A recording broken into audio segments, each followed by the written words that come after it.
Assalamualaikum warahmatullahi wabarakatuh. Saya Aulia Disosyaningsi dengan NIM 201710101208 dari kelas 2 PKIE akan memaparkan sebuah materi tentang tahamul wal ada atau periwayatan hadis dan syarat-syarat periwayatan hadis.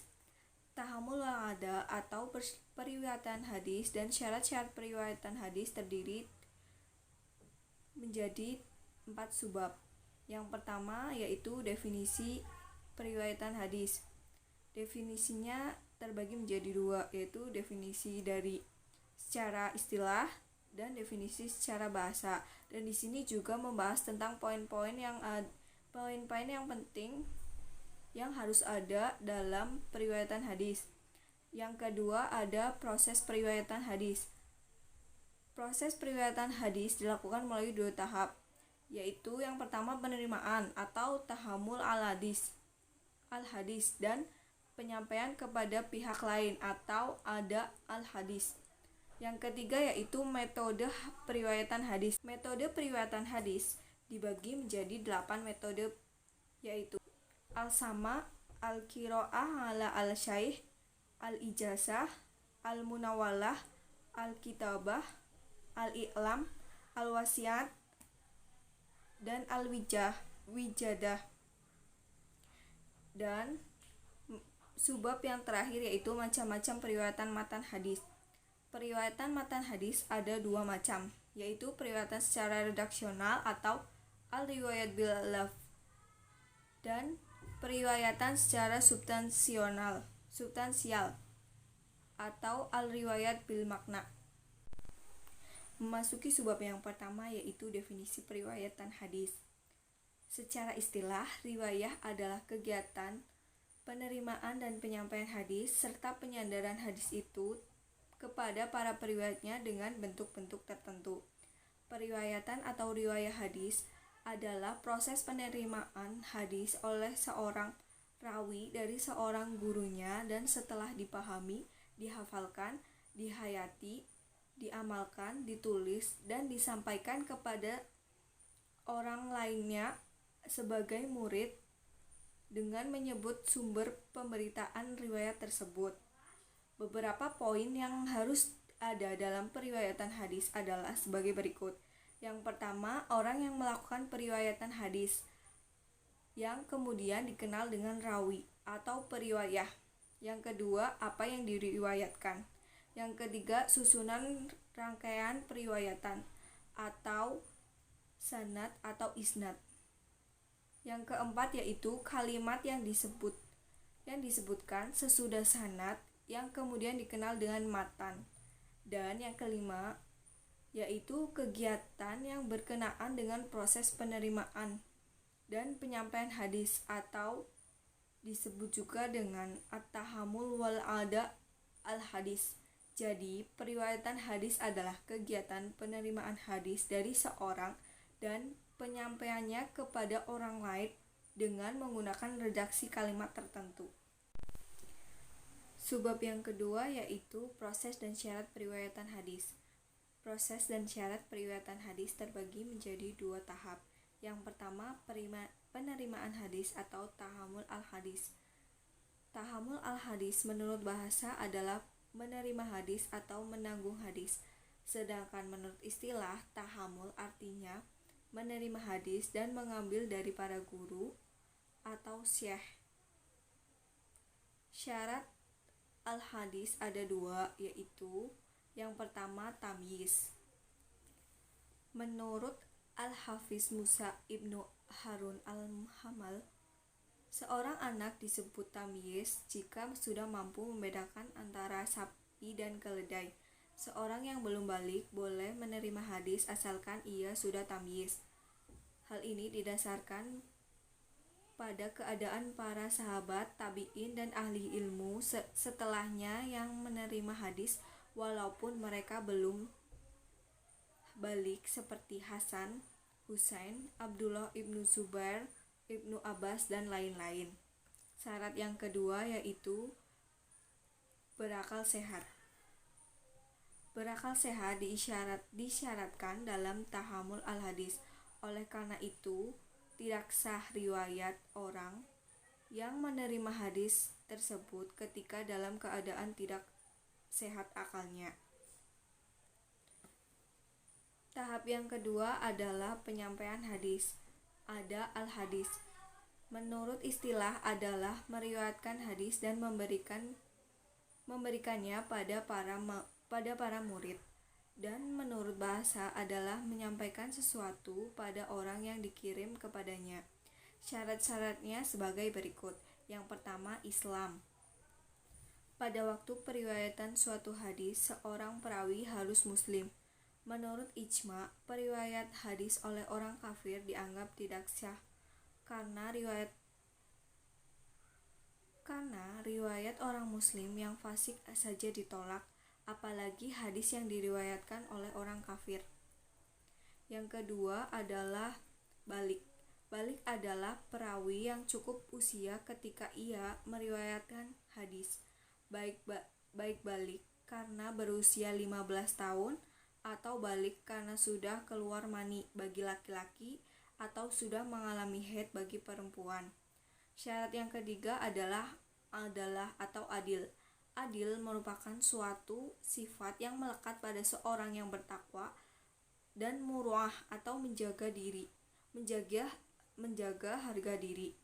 Seorang muslim dinyatakan adil berarti dia adalah seorang yang sudah mukallaf yang terhindar dari perbuatan-perbuatan yang menyebabkan kefasikan dan jatuhnya harga diri.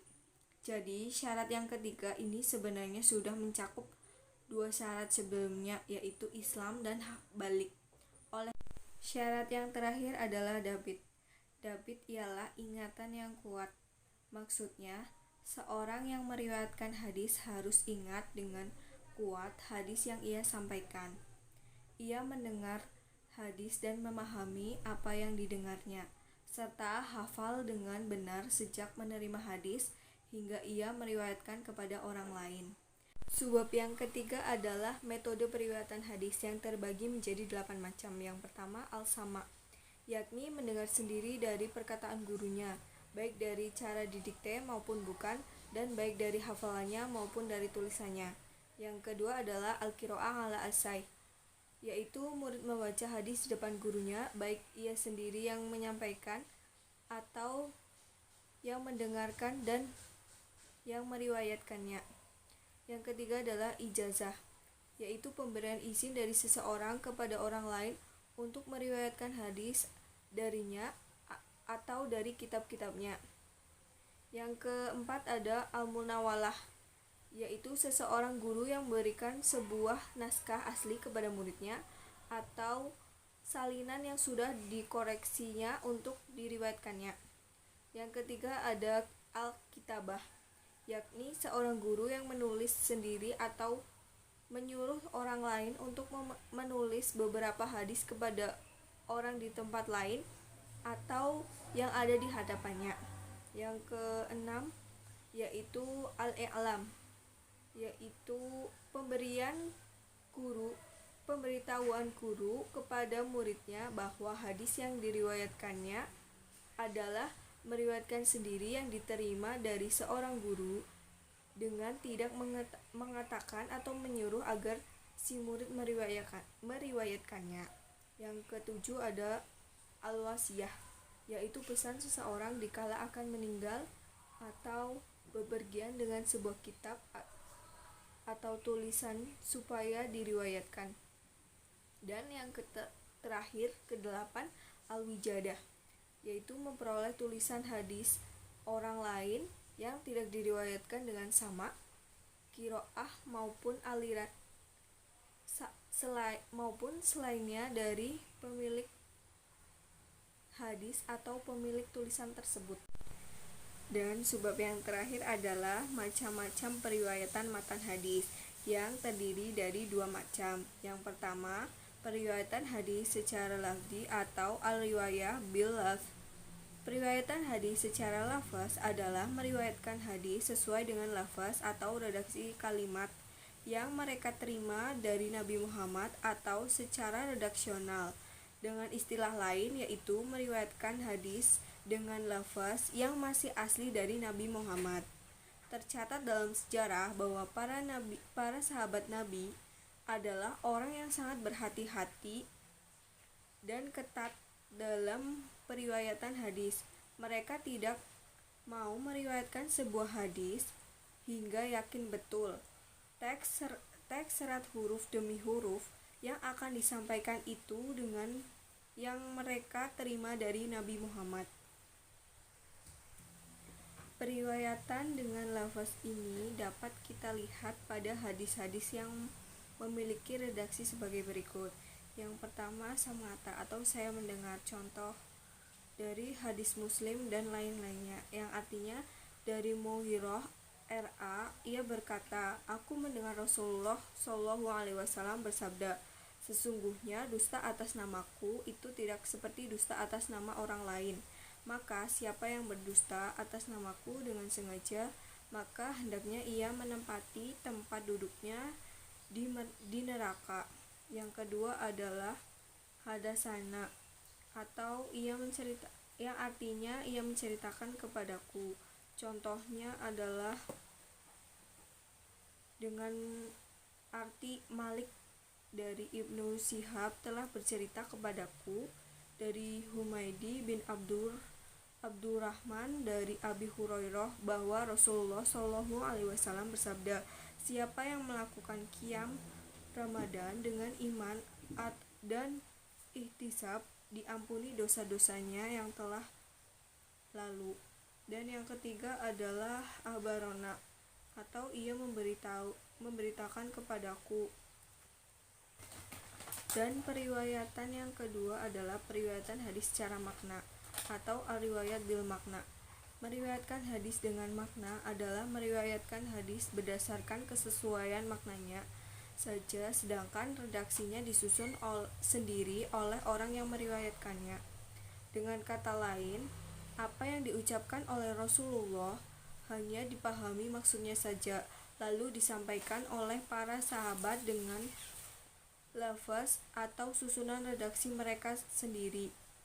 Hal ini dikarenakan para sahabat tidak sama daya ingatnya, dan yang kuat dan ada pula yang lemah.